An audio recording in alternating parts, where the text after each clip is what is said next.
মম মম আমি ভাবছি আমাদের পার ইন্ডাস্ট্রিজের শাড়িগুলো সেগুলোকে আবার আমরা রিলঞ্চ করব মম। আর তার জন্য আমি মিস্টার ম্যাকলিনের সাথে যোগাযোগও করেছি। কিন্তু উনি কি রাজি হবেন? মাঝখানে আমাদের কিভাবে বদনামটা হয়ে গেল সেটা ভেবে দেখ। আমি সবচেয়ে আশ্চর্য হয়ে যাই কিসে জানো আঁচল? ওই মেয়েটা, ওই একটা মজুর, সে শুধু শাড়ির বাজারটা ধরবে বলে কত কম দামে শাড়িগুলোকে এক্সপোর্ট করলো ভাবো। হ্যাঁ মা, মেয়েটা কিন্তু পড়াশুনো কম জানা হলেও মাথাটা বড্ড পরিষ্কার ছিল। ওটাকে পরিষ্কার মাথা বলো না, বরং বলো ওর মাথায় ভর্তি শয়তানি বুদ্ধি। ইয়েস, একবার ভেবে দেখো আমরা এই ইন্ডাস্ট্রিতে কত বছর রাজত্ব করছি। বাবু, সে আমাদের খোল খাইয়ে দিল, পুরো নাকে দড়ি দিয়ে ঘুরিয়ে দিল। সব মনে পড়ে মম, সব। কত অপমান করেছে আমাদেরকে ওই মেয়ে, ওই মজুরটা। ইনফ্যাক্ট তোমার মনে আছে আমাদের ক্লায়েন্টদেরও কিভাবে? লাহিড়ী বাবু, গুপ্তা বাবু, বক্সি বাবু, আমি আপনাদের বলছি যে এর থেকে আরো 50% কম দামে আমি আপনাদের আরো ভালো শাড়ি দেব। আর এই ভারতবর্ষের বিরাট ম্যাপের মধ্যে একটা ছোট্ট জায়গা হচ্ছে জমিনহাট। সেখানে এমন শাড়ি পাওয়া যায় যা দেখলে আপনারা চমকে যাবেন। আর সেখানকার প্রত্যেকটা লেবারের হাতে জাদু রয়েছে। আর সেখানে গেলে যে কোনো কোয়ালিটি, যে কোনো ডিজাইনের শাড়ি আপনারা অনায়াসে পেয়ে যাবেন অনেক সস্তা। মিস্টার দত্তা, আপনি আমার কথাটা শুনুন। আপনি তো একজন পাখা বিজনেসম্যান, আপনি তো বিজনেসটা বোঝেন। আপনি এদের সঙ্গে কি পাগলামো করছেন, কেন করছেন? আচ্ছা, আপনি আমাকে বলুন, এদের কি ক্ষমতা আছে? বলুন, কি ক্ষমতা আছে এদের? ওদের ক্ষমতা নেই, কিন্তু আমার তো ক্ষমতা আছে। गुप्ता साहब और लाहिरी साहब, आज शाम को आ जाइए ना। কোথায়? अरे कोई होटल में बैठ जाएंगे, बातें करेंगे, बिजनेस डील साइन कर लेंगे। আর আপনি তো খুব ভালো করেই জানেন যে শাড়ির বাজারটা আমি কন্ট্রোল করি। কিচ্ছু ভুলিনি, আমি কিচ্ছু ভুলিনি। আছো ওই মেয়ে আমাদের কম হেনস্থা করেছে? এই শাড়ি ইন্ডাস্ট্রিতে আমরা এত বছর ধরে রাজত্ব করছি, ওই মেয়ে আমাদের সিংহাসন থেকে টেনে নিচে নামিয়ে দিয়েছে, ছোট করেছে, আমাদের সকলের সামনে ছোট করেছে। প্রিয়দর্শিনী মুখার্জিকে, আঁচল মুখার্জিকেও হাসির খোরাক করে দিয়েছে। আঁচল ওই মেয়ে বুঝতে পারেনি এই সব কিছুর জন্য ওকে এত বড় দাম দিতে হবে। মম, একটু আস্তে, দেয়ালেরও কিন্তু কান আছে। যা বলার একটু আস্তে বলো। ভয় নেই, ভয় নেই, আর একটু ভয় নেই। কোনো কিছু প্রমাণ নেই, কেউ কিছু তো প্রমাণ করতে পারেনি। আর বাকি যেটুকুনি সংশয় ছিল ওই অফিসারকে নিয়ে, সেই কাজটা তোমার ড্যাডি করে দিচ্ছে। একবার বিয়েটা হয়ে যেতে দাও, তারপর ওই অফিসারকে আমি বোঝাবো প্রিয়দর্শিনী মুখার্জি কি করতে পারে আর কি করতে পারে না। চিন্তা করো না ডার্লিং, কিচ্ছু হবে না। মম, যাই বলুক না কেন, ওই মেয়ে কিন্তু বড্ড শক্ত একটা ঠাঁই। আর একটা কথা আছে। হ্যাঁ বলো। বলছি, কালকে রাত্রে যখন অফিস থেকে সিকিউরিটি ফোন করলো, আমি কিন্তু তখনই ছুটে যাই অফিসে। আর তারপরে আমি আচ্ছা মামাজি, বলছি যে ধরো সত্যি যদি কেউ গিয়ে থাকে বা আমাদের সিকিউরিটি যদি সত্যি কাউকে দেখে থাকে, তাহলে তার প্রমাণ তো অফিসেই থাকা উচিত, তাই না? মানে মম, মানেটা আবার কি? মানে তো পরিষ্কার, তোমরা কেন ভুলে যাচ্ছ আমাদের অফিসে 24টা ঘন্টা সিসিটিভি চলে। সিসিটিভি ক্যামেরার ফুটেজ দেখলেই তো আমরা বুঝতে পারবো না? হ্যাঁ, কি পারবো তো যে সিকিউরিটি সত্যি বলছে না মিথ্যে বলছে? তাই তো, এটা তো আমার মাথাতেই ছিল না। এক মিনিট দাঁড়াও, কোথায় গেল নাম্বারটা? এই যে,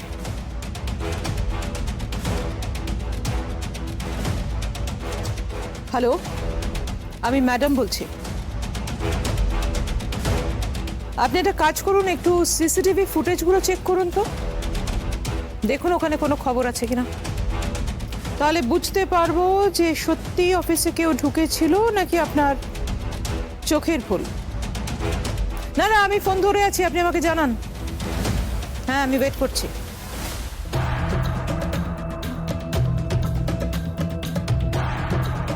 সত্যি তো, এটা তো আমার মাথায় আসা উচিত ছিল, তাহলে তো ওখানে চেক করে নিতে পারতাম।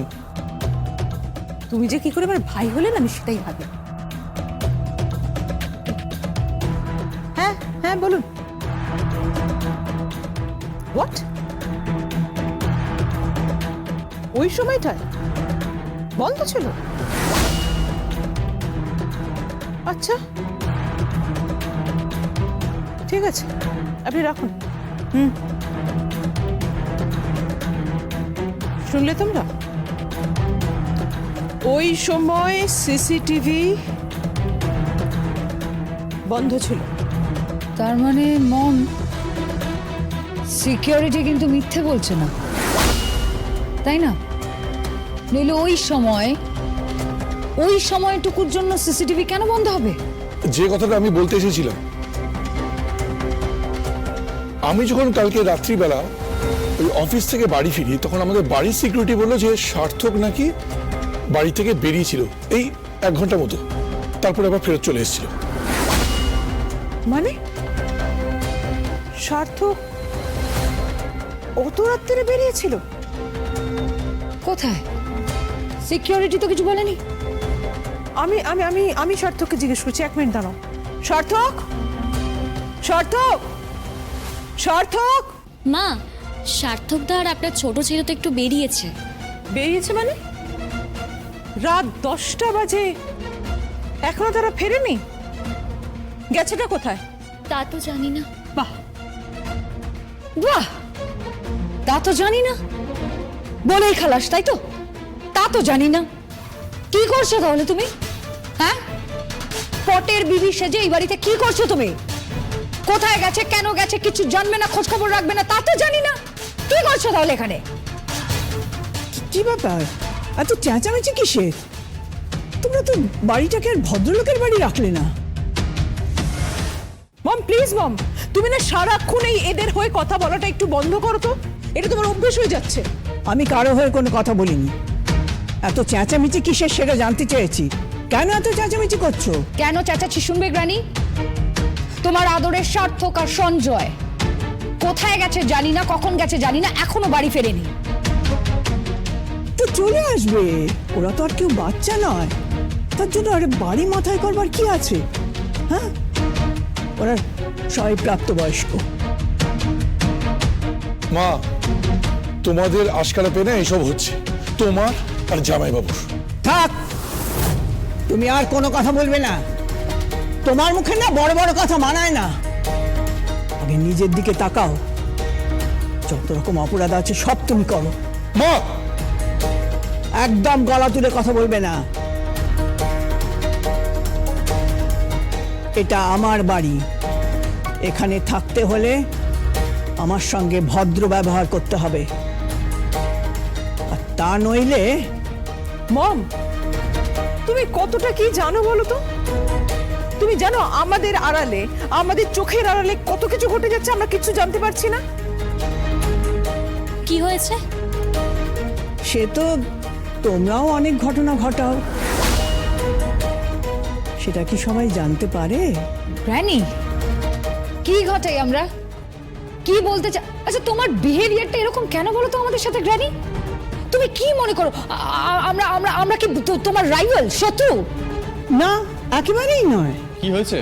ওই তো ওরা চলে এসেছে। হ্যাঁ, কি হয়েছে কি? তোমরা সবাই এখানে এভাবে দাঁড়িয়ে?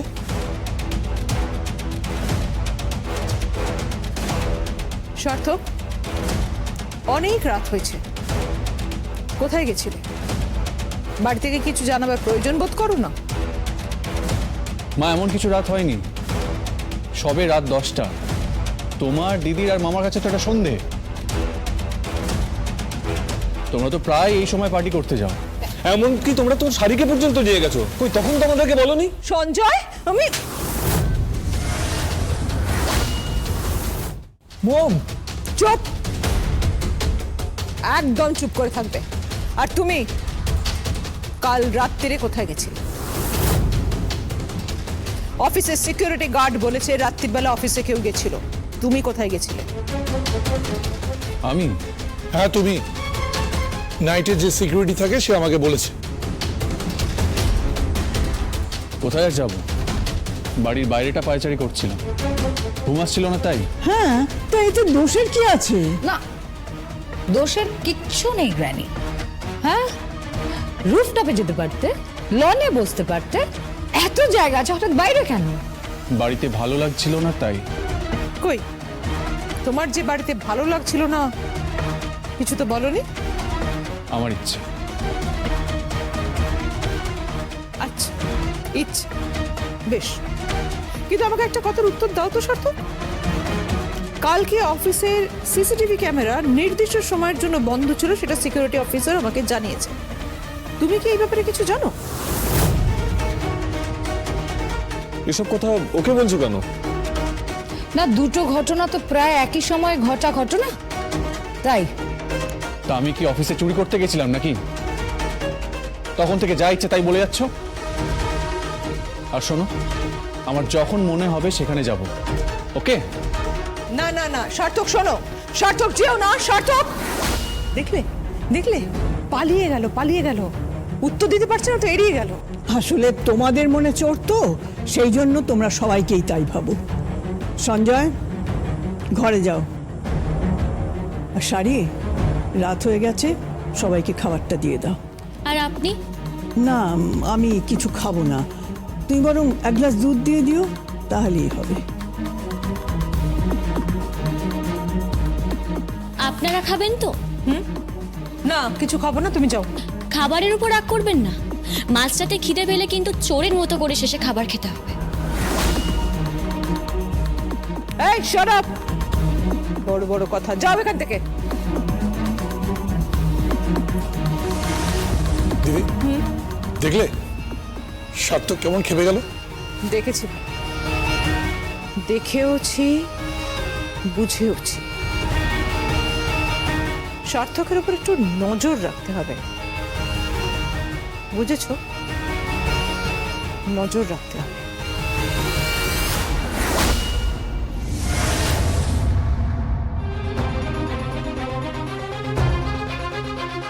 যদি সত্যিটা জানতে পারে তাহলে তো মুশকিল হয়ে যাবে।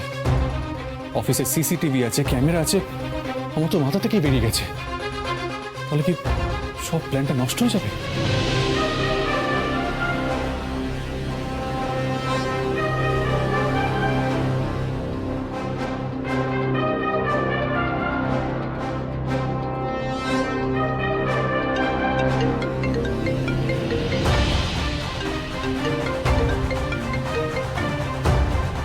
হ্যালো, কে বলছেন? আমি সার্থক মুখার্জি বলছি। কোনো ভদ্রলোক এই সময় কোনো মহিলাকে ফোন করে বলে তো আমার জানা ছিল না। আপনার মা কি আপনাকে কিছুই শেখায়নি? ম্যাডাম, আমার কথাটা শুনুন। কি শুনবো? হ্যাঁ, কি শুনবো? এত রাতে আপনি আমার পারমিশন ছাড়া ফোন করেন কি করে? আমি আপনার স্পর্ধা থেকে তো অবাক হয়ে যাচ্ছি। হ্যাঁ, দেখুন, একটা কেসের জন্য আমি আপনাদের বাড়িতে গেছি, আপনাদের সাহায্য করেছি, তার মানে এটা ভাবার কোনো দরকার নেই যে আমি আপনার ইয়ার দোস্ত। আপনি আপনি আমার কথাটা শুনবেন তো, আমাকে বলতে দিন। কি বলবেন আপনি? হ্যাঁ, কি বলবেন? আপনার লজ্জা করে না? আপনার স্ত্রী সদ্য মারা গেছে, আর আপনার বাড়ির লোক আপনার দ্বিতীয়বার বিয়ে দিতে চাইছে, আর আপনিও নির্লজ্জের মতো সেই বিয়ে করার জন্য প্রস্তুত। হোয়াটএভার, সেটা আপনার ব্যাপার, কিন্তু আপনার ঠাকুমা, বাবা, মা যেটা ভাবছেন আপনি অন্তত সেটা ভাববেন না। আজ শোলকের বাবা এসেছিল, খুব কান্নাকাটি করলেন, আর আপনারা এত তাড়াতাড়ি সবকিছু ভুলে গেলেন। ছি, ফার্দার আমাকে আর ফোন করবেন না, বুঝতে পেরেছেন? Please stop it. আপনি আমাকে ভুল ভাবছেন। দেখুন, আমি আপনাকে ফোন করেছি আপনার সাথে গল্প করার জন্য নয়, বা আপনাকে প্রেম নিবেদন করার জন্য নয়। একটা ইনফরমেশন দেওয়ার জন্য ফোন করেছিলাম, শুনলে ভালো করবেন। কি ইনফরমেশন? কালকে যখন বাড়ি থেকে বেরোচ্ছিলাম তখন আমাকে সিকিউরিটি দেখে নিয়েছিল, সেটা বাড়িতে বলে দিয়েছে। আমি সেটা কোনো রকমে কাটিয়েছি, কিন্তু আমি যতদূর মাকে চিনি, মা এত সহজে ছেড়ে দেবে না। আর তাছাড়া অফিসে সিসিটিভি আছে, সেটা আমার মাথা থেকে পুরো বেরিয়ে গেছিল। রেকর্ডিং চেক করলে ওরা জানতে পেরে যাবে যে আমি আর আপনি অফিসে গিয়েছিলাম। সবটা স্পষ্ট হয়ে যাবে যে আমরা ওখান থেকে এভিডেন্স নিতে গেছিলাম। আপনি এটা বলার জন্য আমাকে ফোন করেছেন? হ্যাঁ, এর বাইরে আমার আর অন্য কোনো ইন্টেনশন নেই। সার্থক বাবু, লক্ষ্মী রানী বটব্যালের ব্রেন, হাত আর বুলেট একসঙ্গে চলে। ওইটুকু সময়ের ফুটেজ কেউ পাবে না, আপনি চিন্তা করবেন না। সেটা কিভাবে পসিবল? আপনি আসার আগেই আমি আপনাদের অফিসের ক্যামেরা অফ করে দিয়েছি কিছুক্ষণের জন্য, তাই হাজার খুঁজলেও কিচ্ছু পাবেন না। লক্ষ্মী রানী বটব্যাল এত কাঁচা কাজ করে না সার্থক বাবু, আপনি চিন্তা করবেন না, আপনি নিশ্চিন্তে থাকুন। তবে আপনার বাড়ির কিছু লোককে নিশ্চিন্তে থাকতে দেবে নাই লক্ষ্মী রানী বটব্যাল। আমি চাই দোষীরা শাস্তি পাক। আর একটা কথা, আমি সেই সব ছেলেদের মতো নই যারা অকারণে মহিলাদের ফোন করে। রাখছি। হ্যালো হ্যালো হ্যালো,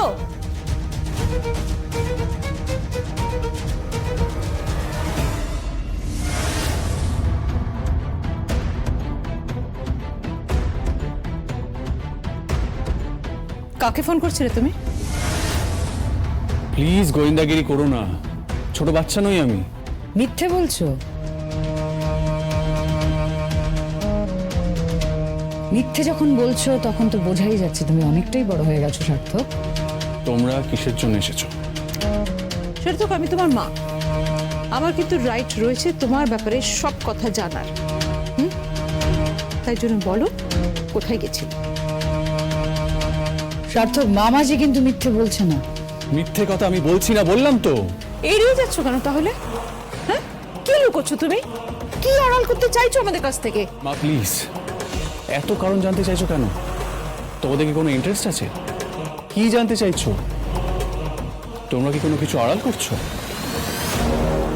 সার্থক, অনেক হয়েছে, বাজে কথা কম বলো। হ্যাঁ, তুমি আজকাল বড্ড চ্যাটাং চ্যাটাং করে কথা বলতে শিখেছো, জানো সেটা? প্লিজ, আমি খুব টায়ার্ড। রাত হয়েছে, তোমরা ঘুমোতে যাও, আমাকে ঘুমোতে দাও। তুমি কি আমাদের ঘর থেকে বেরিয়ে যেতে বলছো? মা প্লিজ, তিলকে তাল করো না। ঠিক আছে, চলে যাচ্ছে, কিন্তু একটা কথা মাথায় রেখো, যতই চেষ্টা করো কিচ্ছু লুকোতে পারবে না। খুব ভালো সার্থক, পিঠ পিছে কোনো ষড়যন্ত্র করো না কিন্তু, ভুলেও না। Good night brother. চলো মম। ষড়যন্ত্র? ষড়যন্ত্র তো তোমরা করছো, শোলকের বিরুদ্ধে তোমরা।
এলি? আরে আগে বলবি তো যে জামাইকে নিয়ে আসছিস। হ্যাঁ দিয়া, নন্দিনী, তোরা কোথায় রে? তাড়াতাড়ি আয়, দেখ কারা এসেছে। কি হয়েছে মাসি? শাড়ি, তোরা কখন এলি? দাঁড়া, আমি একটু চায়ের ব্যবস্থা করি। আরে এত অস্থির হতে হবে না, আমরা তো এবাড়ির অতিথি নই। তা বললে হয়? তুমি জামাই মানুষ, বসো বসো। মা, তুমি নিজের চেহারার এ কি হাল করেছো? খাওয়া দাওয়া করছো না? কি হ্যাঁ, জল জানতো মেয়েটাকে তুমি খেয়ে নিয়েছে, আর কি খাবো? মা, তুমি কেন এরকম বলছো? মা, আপনি যদি এভাবে না খেয়ে কান্নাকাটি করেন কি করে চলবে? হ্যাঁ, তোরা একটু বোঝা তো, আমরা তো বলে বলে আর পারছি না। এইভাবে যদি দিনের পর দিন মাসি খাওয়া দাওয়া না করে, তাহলে তো মাসির বিছানা নিতে আর বেশি দিন সময় নেই রে। আমরা তো সবাই মিলে বোঝাচ্ছি, তোরা একটু বোঝা না, দেখ শোনে কিনা। আর তুই বল, যে গেছে সে কি ফিরে আসবে? আবার আমার কিচ্ছু হবে না। জল জানতো মেয়েটাকে কে, দেখছিস না আমি কিরকম সুস্থভাবে ঘুরে বেড়াচ্ছি, দেখছিস না তোরা? আমার কিচ্ছু হবে না, আমাকে জমেও নেবে না, আমার কিচ্ছু হবে না।